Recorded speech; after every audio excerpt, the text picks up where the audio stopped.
I click here. Okay, so just before we start, I'll tell you a little bit about who I am. I've got a different hair color. I'm going white. So who am I? So yes, I'm Fiona and I run the Kids Club English website and teacher membership. And it's mainly really teachers that are not using course books but like teaching through stories, songs, games, craft and drama.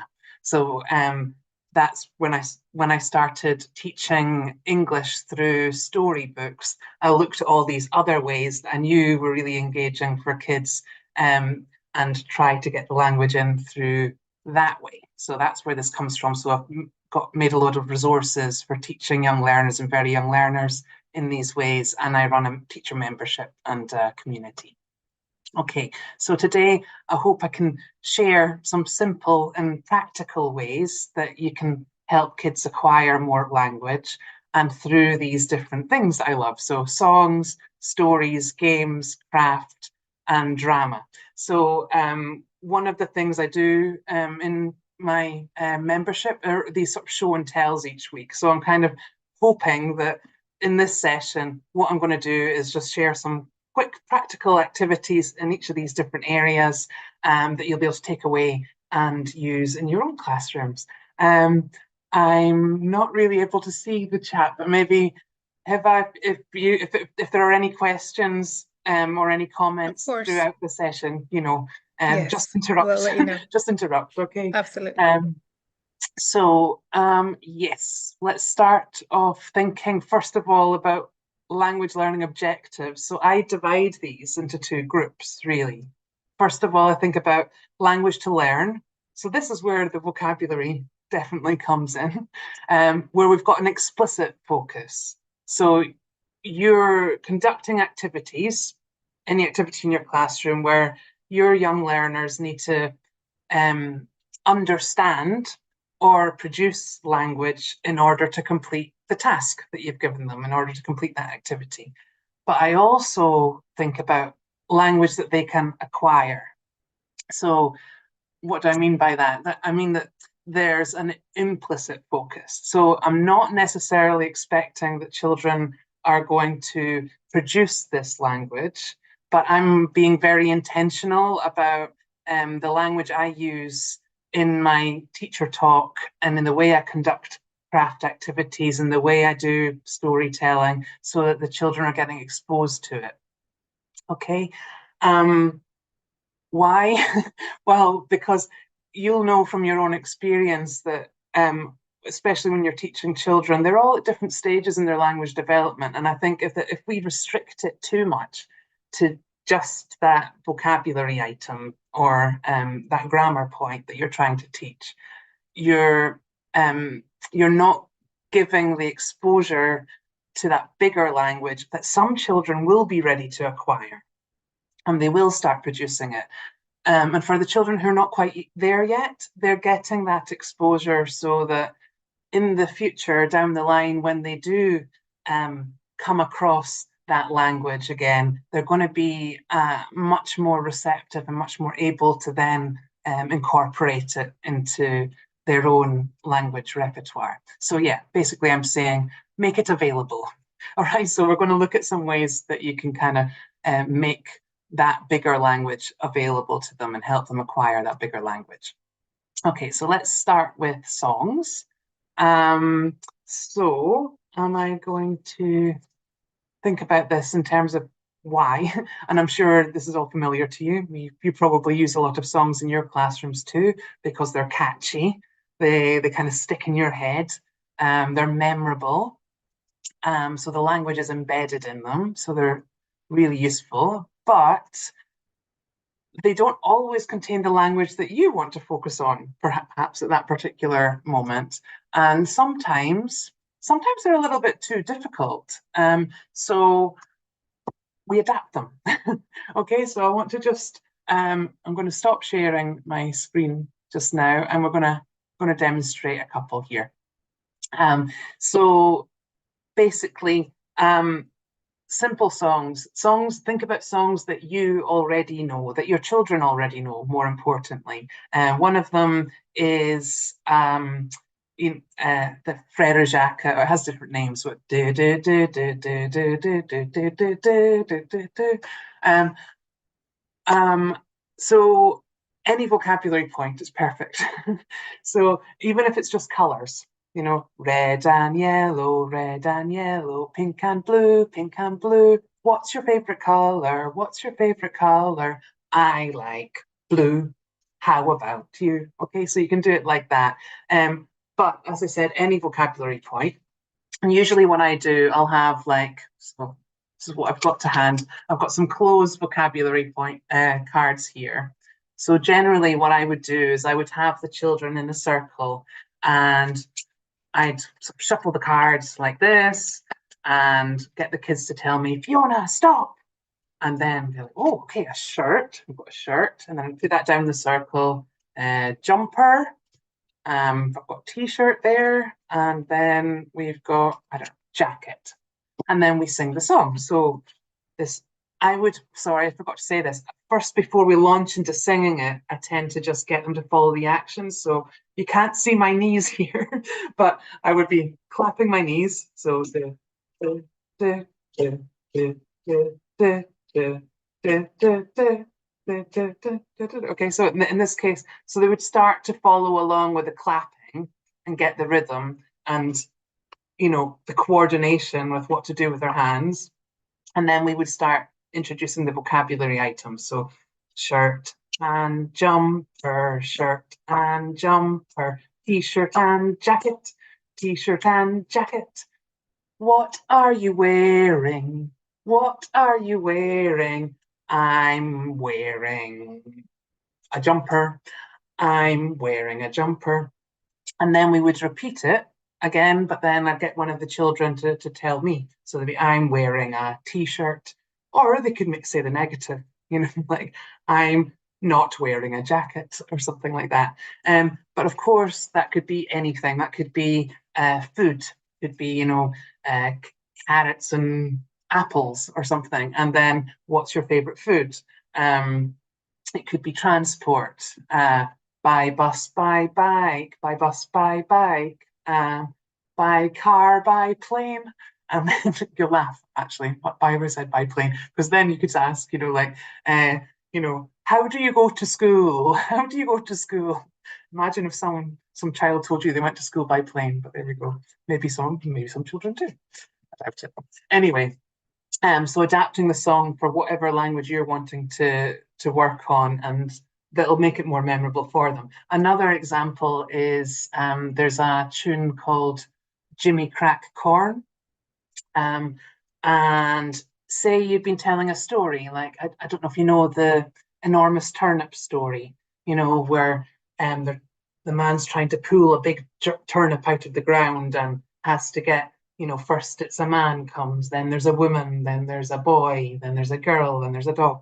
And you want to recycle and give kids more exposure to that language, well, put it into the song. So this one you could have, now let me think about it. I can't remember how it goes now. Um, now is it trying to remember this one. I see so the man, okay, so the man sees, this is how it goes. So it's like the man sees a woman. Okay, so it'd be like the man sees a woman, come and help. The man sees a woman, come and help. The man sees a woman, come and help. Pull the turnip, pull. Okay, but just really just looking for ways that you can use the language you want to practice, but put it into a song. So I'm sure that you know lots of songs that from your own childhood, even, and just looking for ways to insert that in there. Okay, so I'm going to go and share my screen again. And we'll go back to this. Right. Okay. So we've got some, just to summarize those ideas. So we've got the Frere Jacques song, red and yellow, what's your favorite color? Socks and trousers, what are you wearing? By bus on foot, how do you get to school? Okay. So some ideas with stories now. Stories. So I love using stories. For lots of reasons. I'm sure you can think of a lot of benefits yourselves. Um, so we've got them in terms of passive learning. So this is where the implicit language focus is coming in again, where they're sitting, they're enjoying the story, and they're hearing the language. But we've also got we can tell the stories in interactive ways, and we can identify opportunities for the kids to be involved. So they could join in with actions for the story, answering questions, naming vocabulary that you can see lots of ways. So we're going to look at a couple of examples now. Okay, I'm going in and out of screen sharing, basically just so you can see bigger on the screen. But first one, look at this one, monkey puzzle. So I wonder if any of you know this one. If you don't, it's one of the Julia Donaldson books. And the Julia Donaldson books are wonderful, but they often include quite complex language. And what I found is that sometimes that means that there's such a long string of language that it's quite difficult for kids to be able to extract kind of chunks of language from that to then be able to acquire. So I tend to simplify the stories in this. So I'll look at the pictures and I'll look at the main storyline, and then I'll think about what language I would like them to hear. So this is me thinking about those implicit language objectives.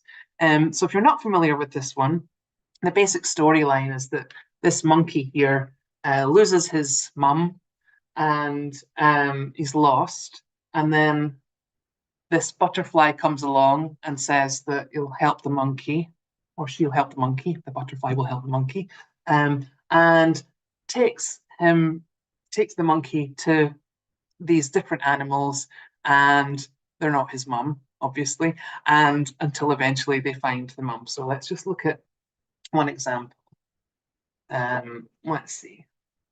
So, like for example, here, it's a very big book to share. So, I mean, if you look at this language, hush, little monkey, don't you cry. I'll help you find her, said Butterfly. Let's have a think. How big is she? She's big, said the monkey, bigger than me. Bigger than you? Then I've seen your mum. Come, little monkey, come, come, come. That's lovely. It's beautiful, but I change it so that I can include more repetition throughout the story. So in this case, the butterfly would go, I know, come with me. Or I know your mum, come with me. Is this your mum? No, no, no, that's not my mum. That's an elephant. My mum isn't big. My mum hasn't got a trunk. My mum has a tail. Okay, and so I'm changing this to include sentences with has got, and these repeated useful phrases. That's not, my mum is, okay, and I'm going to repeat that through the story. So again, the butterfly would go, oh, I know your mum, come with me. Is this your mum? No, no, no, that's not my mum, that's a snake. So you get the idea, but so adapting your storytelling and thinking about what language you want the children to be able to hear. And of course, with that one, some of those phrases you can get the children to start joining in with quite easily. That's right, yeah. So just seeing the comment in the chat there, yeah, they describe the animal they meet until the monkey finds his mum. Yes, lovely. Yeah, if you want to see, there's the end. So yes, like thinking about how you can incorporate that exposure to that language. Maybe you could get the kids to be joining in with like, I know, come with me. Is this your mum? And then they can join in with, no, no, no, that's not my mum. but they might not be at the stage if they're very young learners for knowing, those whole sentences. My mum hasn't got, my mum has got, like they might not be able to produce that, but if you're intentional about exposing them to that language, they're going to be much more likely to be able to acquire it instead of just the isolated vocabulary that you might focus on. Because obviously you could focus on animals with that book, but they get so much more if you think about it in that way. Um, Another story I just want to show you here is Go Away Big Green Monster. Do any of you know this one?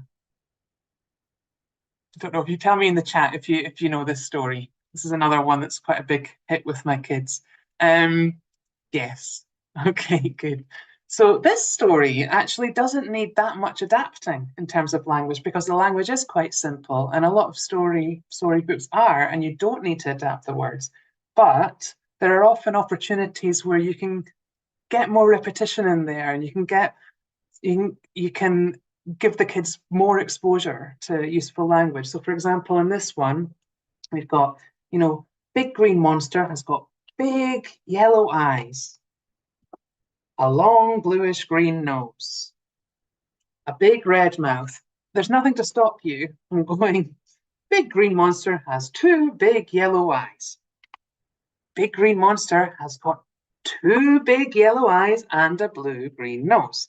Big Green Monster has two yellow eyes, a big green nose, no, a nose, a nose. But, you can add in the repetition of the vocabulary there. And of course, they're getting the repetition of the has got. But you can also insert phrases, can't you? And this is kind of the interaction bit. So normally when I tell this, I try and get a bit theatrical. I'm honestly quite a shy person, so I don't know, but I think it's different when you're with kids, isn't it? So oh, Big Green Monster has two yellow eyes. Oh, I'm scared. Are you scared? I'm scared. And the kids will, some will be like, I'm no, and they might be using their first language, and then you would give it back to them in English. So, like, I'm not scared. I'm not scared. I'm like, and then some of them go like, because they want to play along with you. So yeah, I'm scared, and this goes on throughout the book, So let's move on a little bit here. Okay. Oh my goodness! Oh no! Like, so you pretend you can't see, and like, Big Green Monster has go through the whole lot again. I'm not going to read the whole story. And the second half of the book is the body parts start going away. So it's go away to, this says two little squiggly ears. I choose not to use squiggly. So it's also thinking about when you tell stories, again, even if you're not adapting the whole phrase like I do with Monkey Puzzle, but maybe you don't want to say certain vocabulary items if you don't think it's that useful for them to acquire that word at that stage. But again, the interaction. So, go away, ears, and then you get them to repeat, like, go away, ears, and, go away, nose, go away, nose, and get them to predict, like, okay, what's next? Is it going to be the eyes, the mouth, the teeth, and encourage them to join in. And so, they've got chunks of language with stories and things there as well. So they've got the go away, and you're giving them exposure to that has got, even if they're not ready to, they're not producing that language yet. Okay, so we're going to share my screen again. Okay. Right. Okay, like I say, if you've got any questions or comments, just pop them into the chat. Okay, so what did we look at there? Monkey puzzle. So yeah, those phrases. So I know, come with me, she's got, she can jump, she isn't green. So they're kind of good chunks of language that are beyond the vocabulary. So you don't need to restrict it to just teaching the animals and expecting that's all they can learn from it. And the go away big green monster. So you're not explicitly teaching, this is the grammar, adjective before noun, like blue nose, green face. But giving them exposure to it in that way helps them subconsciously make that connection. Okay, so when they do come down the line to studying that grammar, they'll recognize it. Go away, I'm not scared, are you scared? And telling the story multiple times, yeah, like some teachers I've spoken to are worried, that the kids are going to be bored if they've seen the story again. And I'm not saying that it's never happened to me where a child's gone, we saw that last week. It does happen, but that doesn't mean you need to kind of give up, because when they realize that they quite enjoy hearing the story again, and they realize that they can kind of they can start to join in more and more, and they can predict what the next page is, and they can recall things, and they enjoy seeing that story again and again. And I think I don't have children myself, but if you have children, then they probably like to hear the same stories again and again. And the same goes for the classroom. It doesn't mean that you have to tell it in exactly the same way. Like, quite often, I'll tell the story the first time with the picture book itself. Um, then the second class, I might tell it with a picture book too itself, but maybe I'm involving the children a bit more. But you can change the format too. So sometimes I'll tell it I'll retell the story, but from flashcards on the walls, or through a PowerPoint story, or even through a storytelling video. Like, there are loads of them on YouTube, aren't there? And you can just mute the sound and pause and tell the story from the video. And it's a slightly different format, which makes it a bit more interesting. You can tell the story again, but be sitting in a slightly different area of the room, or change the dynamics. You can have them tell the story using puppets or cuddly toys, or drawing the story, or crafts, right? But there's more on that later, because I often use craft as another way to retell stories. Okay. Um, so, okay, let's move on here. So games next.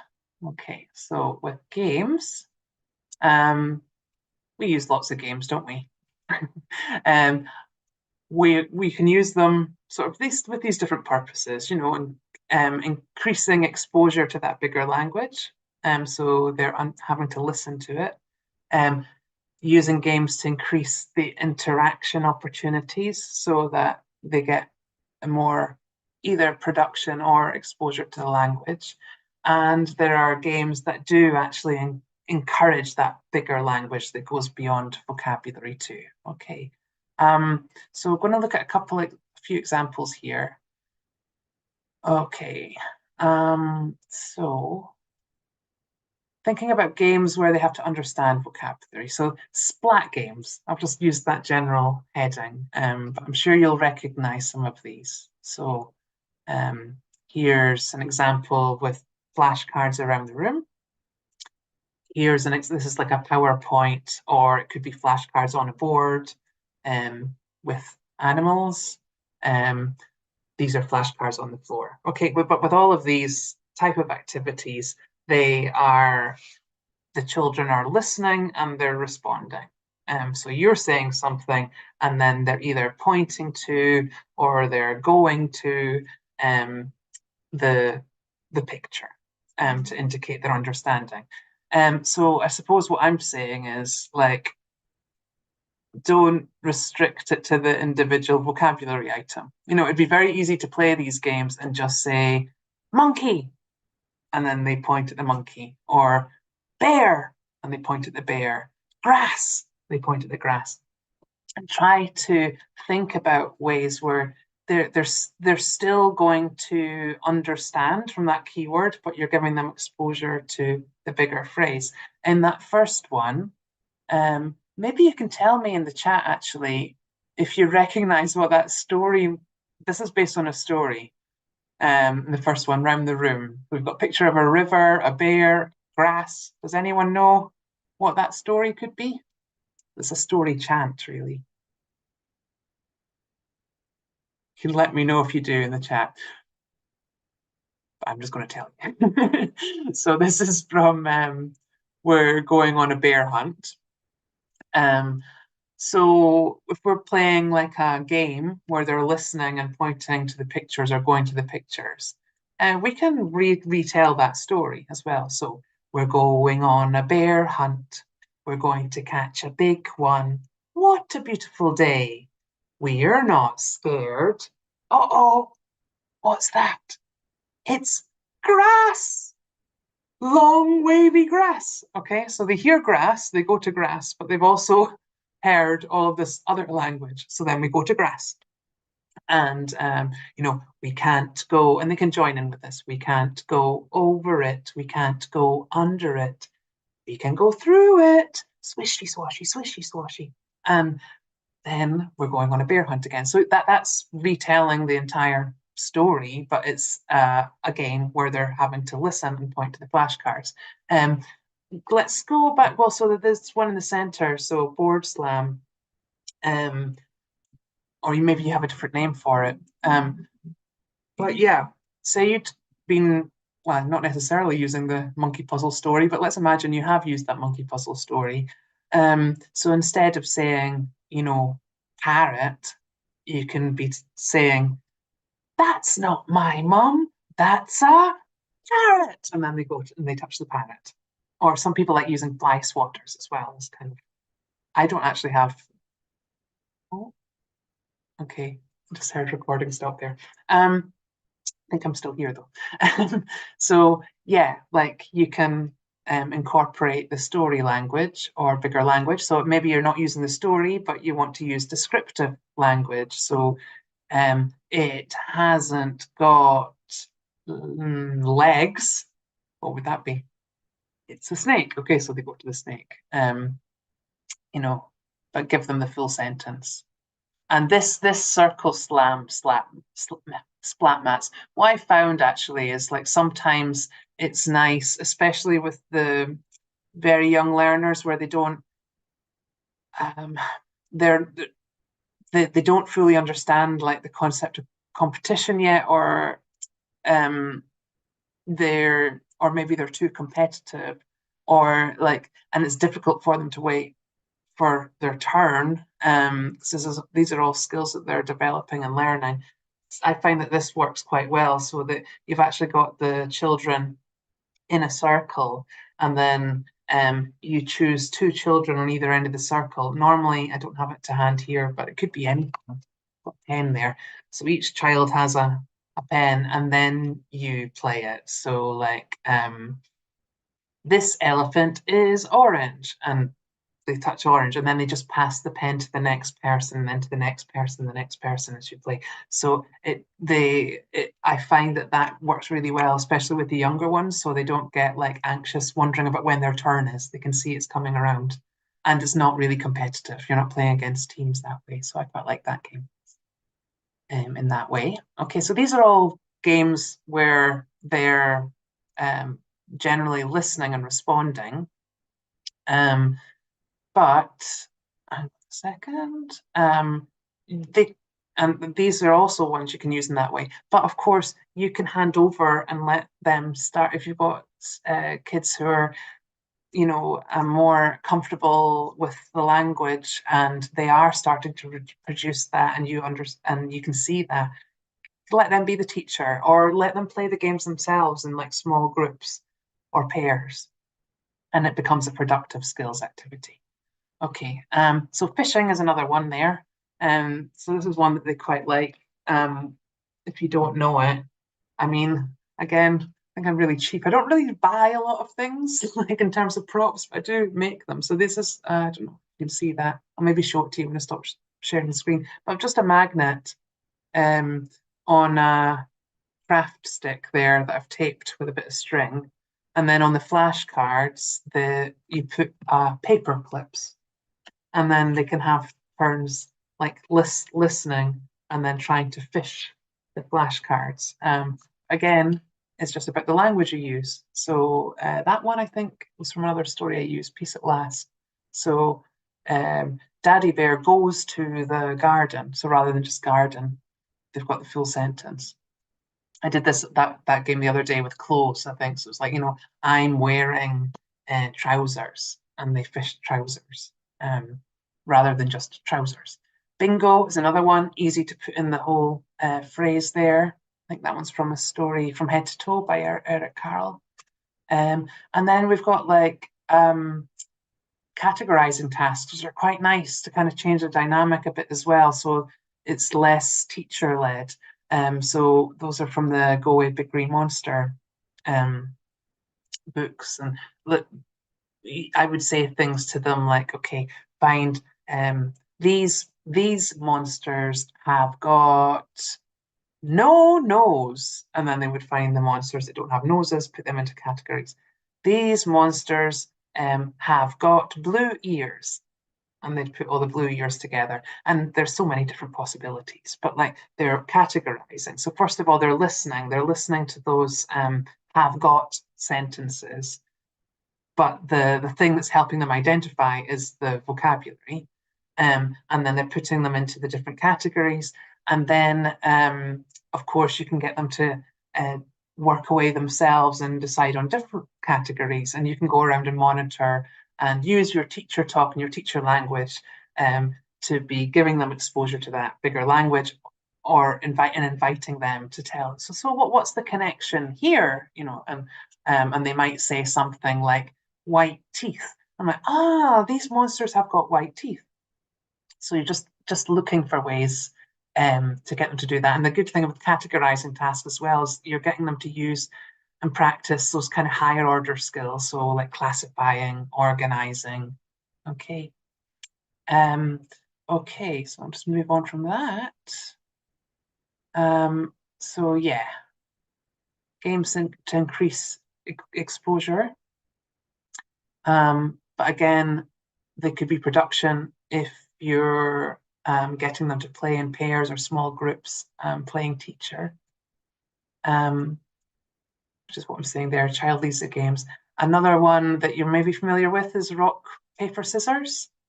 So just in case you're not, I'm going to demonstrate, but I really like that game as a way to get them to work in pairs. So obviously if they're working in pairs, then they're getting more practice. So going back to my close vocabulary, say they've got one of these sets, each pair. It's hard, I can't really show you up there if I put it down, but they would go, rock, paper, scissors, 1, 2, 3.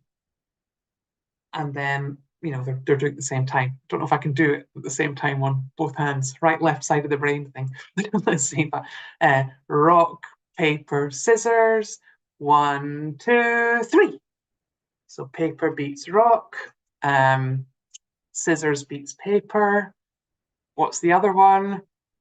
Rock beats scissors. Okay, and so whoever wins out of that after the 1, 2, 3, they take a card and they use the language which you've been practicing with them. So rather than saying just jumper, they could say like, I'm wearing a jumper, or it's a jumper, or I like red jumpers. Whatever it is that you're practicing, and you demonstrate the game, they're more likely to they'll do it because it's a game and it's got rules and they like to be able to work within the rules. So anything like that. Of course, it doesn't have to be vocabulary cards. It could be for personal questions. So, sorry, I should explain that they would make the sentence, they would win the card, and then they'd play again, and then they'd again make the sentence or ask the question again. Say it was food vocabulary. Maybe they win the card, they see the food item, and then they ask their partner, do you like bananas? Yes, I do. No, I don't.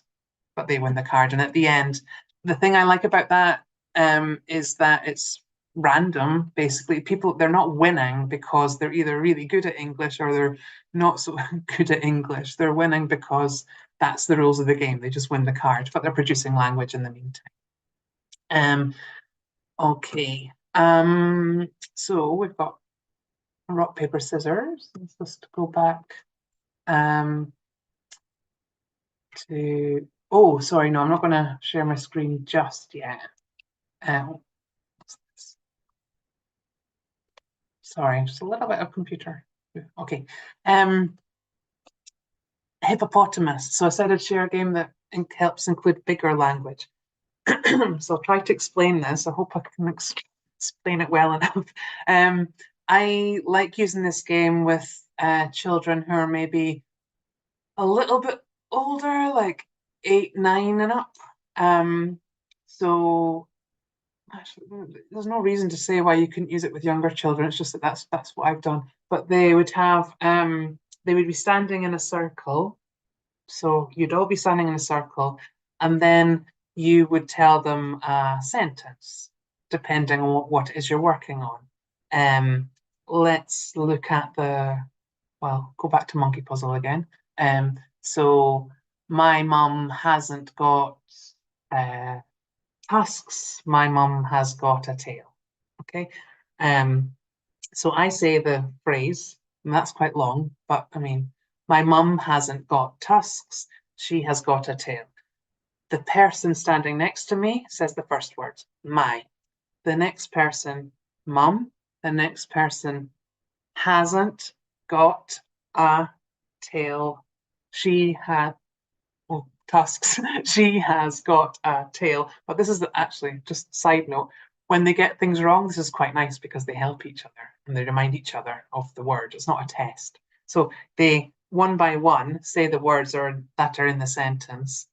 When the sentence is finished, that was actually two sentences. Um, when the utterance is finished, the next person repeats the whole thing. Okay, my mum hasn't got tusks, she has got a tail. The next person says hippopotamus, and the next person is eliminated and sits down. Why? It's random, and that's another reason I like it. So I'll just repeat that again. So you would say a sentence, divide the sentence between the number of people that are there. They each say a word. The next person repeats the whole sentence. The next person says hippopotamus. The next person's eliminated. And then, of course, you can help the one who's sat down to come up with the next sentence. And I think it's a really good game. I'm using the examples with words there, but you can do it with all sorts of things. You could do it with spelling words. You could do it with pronunciation and dividing up syllables. If you're teaching with phonics, you can use it in all sorts of ways, but it slows things down and it helps children be able to kind of assimilate like this order of uh, how the sentence is kind of made up. And when when they get used to the game, then you'll see that they're kind of trying to do that work quickly, trying to work out who's going to be the person that sits down next, you know. So I think that's a really good game as well. Um, okay, I'm just going to share my screen again. Um, all right. Okay. So, Optimus. Now, craft. So I said this is something that I've worked quite a lot with because I wasn't using course books, I wasn't using workbooks, and I wasn't really using worksheets. So I didn't really, what I was thinking about was, well, how can I give children the opportunity to practice that language again, uh, but replacing these sort of matching activities and things like that with craft. And I found them to be really useful tools. And the children really look forward to this part of the lesson because it's funny because some of them, in my opinion, and probably your opinion too, are like, it's not that different from a worksheet, but because it involves bit of folding, a little bit of cutting, then suddenly it becomes something really exciting, right? Um, so there's the motivation and engagement factor there, but essentially they're doing the same type of activities as they would be doing while they're making while they were doing a matching exercise, or they're doing an exercise in their workbooks or activity books. And I've looked for how can there be like opportunities before the craft, during the making of the craft, and after the craft to get that bigger language in there. They do offer a nice change of dynamics as well. So in terms of interaction patterns, so it's not always like lockstep, the whole class doing something together. There are little shifts of attention, even if it's just briefly, and that I think really helps in with classroom management and everything. And it's a useful tool to bring practice outside the classroom. So if you're using a craft in class and you're showing them what they can do with it, then that's something they can take home to their families. The families can sort of see more or less what sort of language they're doing. And if you're showing them what they can do with it afterwards, then they can play with their families at home. So again, increasing the opportunities for language acquisition. Okay, so yeah, they'd have to either listen or speak to complete. So these ones are simple find and stick type scenes, okay? Those ones are, I think, go along with Monkey Puzzle as well. I'm trying not to add in too many different stories, so you can kind of see how this hangs together. But yeah, they would have to listen or ask for the different animals, and then they would stick them in there. But then again, they're listening to whole phrases, whatever you've decided that you want them to be able to hear. So if that's not my mum, that's a frog, or this animal is green, it can jump, it's a frog, okay. And then they collect the frog and they stick it in. In a similar way, marionettes, making puppets like that. So they have to do something to listen for the different parts or ask each other for the different parts, and then they make their marionette. Those are mini books. So they're different. When I make crafts, I usually do lots of different templates. So it depends on what skills you want to practice, which templates make most sense. But yeah, again, these are like I'm showing you here, the kind of cut and paste ones. But you could be doing it with a colouring dictation with black and white ones where they're listening to the whole phrase and then colouring. Okay. So then we've got ones where they're a little bit more dynamic. It's more obvious how they can do this afterwards. So we've got things like fortune tellers, flip books, okay, where they've got two different parts. I'm going to show you another example in a moment. And we've got there actually, just to explain, this one at the top is I've used this with Ketchup on Your Cornflakes. It's another book by Nick Sherratt, who's another author I really like. And yeah, so it's a bit ridiculous, but they can make up their own combinations. That's the point with these. There's another one about foods, likes and dislikes. And there's one there with clothes. Okay, and then there's vocabulary sequencing fans. So I've got an example here I can show you as well. So these there are a lot of more obvious things they can do with them afterwards. It's something tangible they can do something with that I think helps encourage that bigger language use. Okay, so before we go on to drama, the last one, thanks for bearing with me. Okay. So let's see. Yeah, well, there's another example of a flip book. So this was one I made up for a song. I was adapting songs. This is a song I adapted with animals and actions. So of course, while they're making, I can't go into all the procedures here because there's just not enough time, but while they're making this, you know, they could be listening to language, collecting things or asking each other for things. And then afterwards, they can play together, can't they? So they can make different combinations. I don't know. Have you ever seen have you ever seen a peacock bounce? And because this is a song, we would sing it.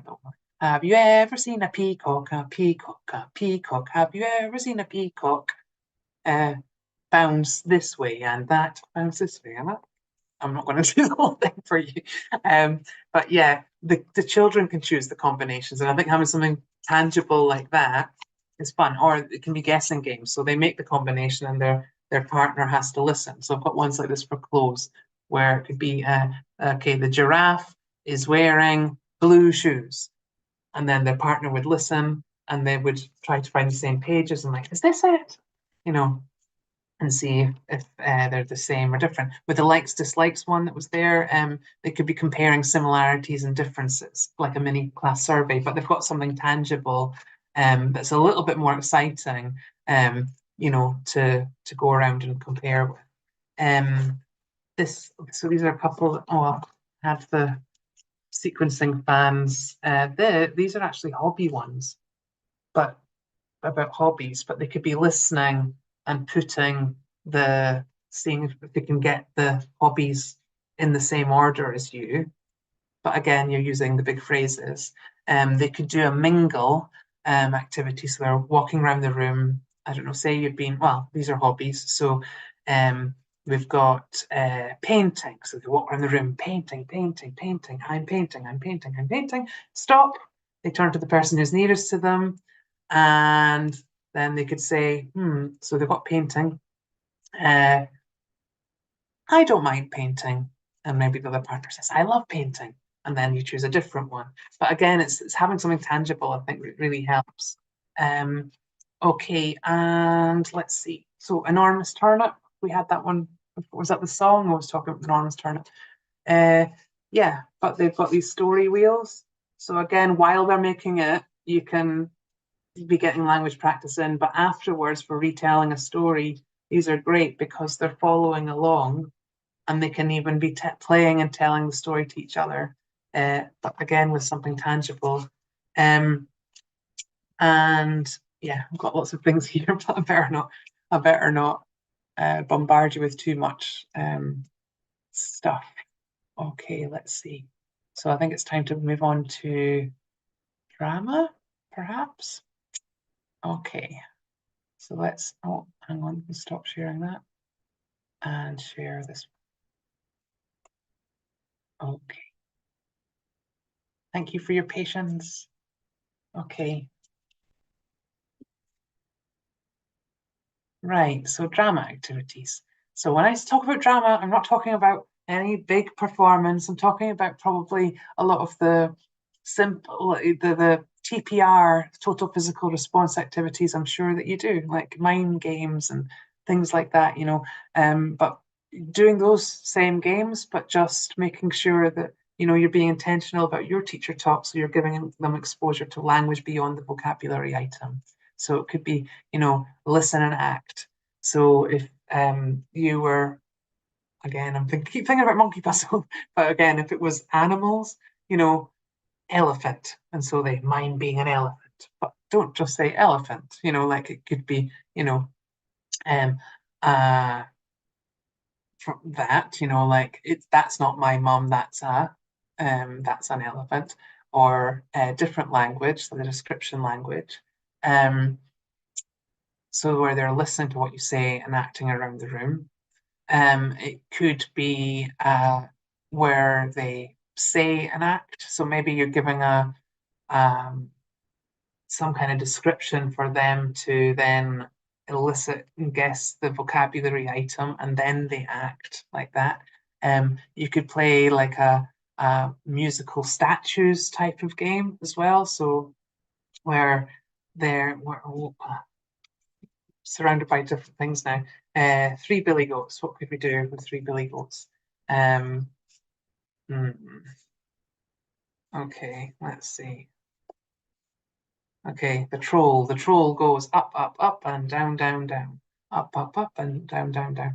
And they could be acting that and then stop, and then they have to freeze in a pose of one of the characters in the story and then guess who each other is. So you've probably got some statues and some people observing, and then you change over. Um, just dramatizing and retelling like a story. So with the flashcard games there, with the we're going on a bear hunt, you're basically dramatizing the story. You're reenacting it in stages as well. So you can doing that. Other kind of just drama games where you're acting things out. Like I was at a session on Saturday, and a really great trainer, Yvonne Moore. Um, so she was talking about very young learners, and you imagine you're walking through the jungle. You pick up your binoculars and like, oh, what's that? And use their imagination. You don't even have to have the flashcards there. What's that? Oh, it's and that's the vocabulary part. Oh, it's a snake. Oh, a snake. Oh, and then asking them questions. So, and what's a snake got? Oh, a snake. And they might say tail. It's like, oh, yes, it's got a long tail. Is it called a tail, actually? I think I need to study snakes more. But, yeah, getting them to kind of dramatize. I've done before where you've been talking about daily routines. So it's like, okay, right, you get them all like lying down, you're sleeping. Oh, wake up. Okay, right, get out of bed. Get out of bed. Okay, now, what's next? What do you do next? Might be different depending on where they live, but maybe it's brush my teeth. Okay, let's go. Oh, we need to pick up your toothbrush, pick up your toothbrush. Okay, now let's brush our teeth, brush our teeth, brush our teeth. What's next? And you're just dramatizing it and that physicality, I think. And again, there's an opportunity to get in more language beyond that individual vocabulary. Simon Says is another one. The Simon Says game. I don't tend to use it using Simon Says. I tend to do it with body parts, with please. So if they hear please, they do the action. If they don't hear please, they don't do the action. So it could be, your simple stand up, please, sit down, please, stand up, no, please. But you can change that to whatever you want to practice, and teaching useful phrases. So one I was thinking about was if you were working with actions, vocabulary, or sports or hobbies, how about I think? So if they hear I think, they do it. If they don't hear I think, they don't do it. So um, I I think we can dance. So they dance. I think we can read. So we okay. Uh, we can jump. Oh, no, I think. Okay. So thinking about ways like you can give them exposure that way as well. Puppet play. I love my puppets. But yeah, it's amazing. Getting them to use puppets, maybe to reenact a story or a role play. And again, there's opportunities, or you're telling the story and they're acting out with puppets. It could be like the craft puppets, like I don't know if I had the slide there, where they have, role plays, masks, that kind of thing, where they've already made it. Or it could be like cuddly toys. Um, and you can add in a performance element if you want to. And I think that provides quite a bit of motivation. So just checking the time here because I know we're short. Okay, and so yeah, integrating into games and crafts is a way. So that's what we had before. Board games, so they land on a square. They don't have to just say parrot. Like they can run around the classroom. I'm a parrot, I can fly, okay? Um, or these are little shopping baskets. So they're doing a role play, but if they've got something tangible, they can have the interaction. Actually, I'm not sure how well you can see it on this, but we've done an activity before where they've completed a dialogue and then they use that dialogue to do the role play and go shopping. But they've got something tangible to stick it in there. So that's a motivation too. Theatre, small world play. We've got three little billy goats there. This other one on the bottom, I think, is from what the Ladybird Herd, three little pigs. We've got masks and puppets. And this is just a very short clip I'm going to share with you, talking about the videos motivation thing. So this is just with a small private group, but I do think you could do this in a larger class with as a group work activity. They made a theatre, and then this happened over a series of classes. They'd learned some Halloween jokes. They'd learned some extracts from Halloween songs. And I actually used ChatGPT, like where I was like, okay, right, write a short play that includes, I asked them what their favorite jokes were. Okay, so we chose, including these jokes, including extracts from these songs, and including these characters, because we'd made puppets, like peg puppets with the characters. I'm just going to play a little bit of it for you if I can, and this will be us coming to an end now. How can I just briefly, just need to share the sound. Okay. Second, here we go. Okay, so this should work, I think. I see a pumpkin patch. Oh, what a sight! Halloween here is a favorite night. Boo! Ah, did I scare you, Mr. Pumpkin? Oh, you sure did. But no need to be afraid. It's Halloween fun. This is Halloween. This is Halloween. Pumpkin scream in the dead of night. Bubble, bubble, toy and travel. Okay, so it goes on. It goes on. But what I can tell you is that they were really motivated to kind of learn the language that they didn't know. They were really motivated to learn it because they wanted to put on this performance. In fact, when I would have been like, "Oh, that's fine," they were saying, "No, can we do it again?" Because they wanted to get it absolutely perfect. So I think that aspect of drama activities can also work wonders for us. Okay. So I think that's me. So thank you so much for being here. It's a real pleasure. And thank you for for listening to me. And if you've got any questions or thoughts or comments, then feel free to shoot. And you can find me in all of these places. So the website there, Kids Club English, that's my email, fiona@kidsclubenglish.com. And I'm on all these social platforms. I would say with Facebook, I don't use my personal profile as to share teaching ideas, but I do use my Facebook page and I share ideas there. So that's like Kids Club English as well, if you search for that. Okay.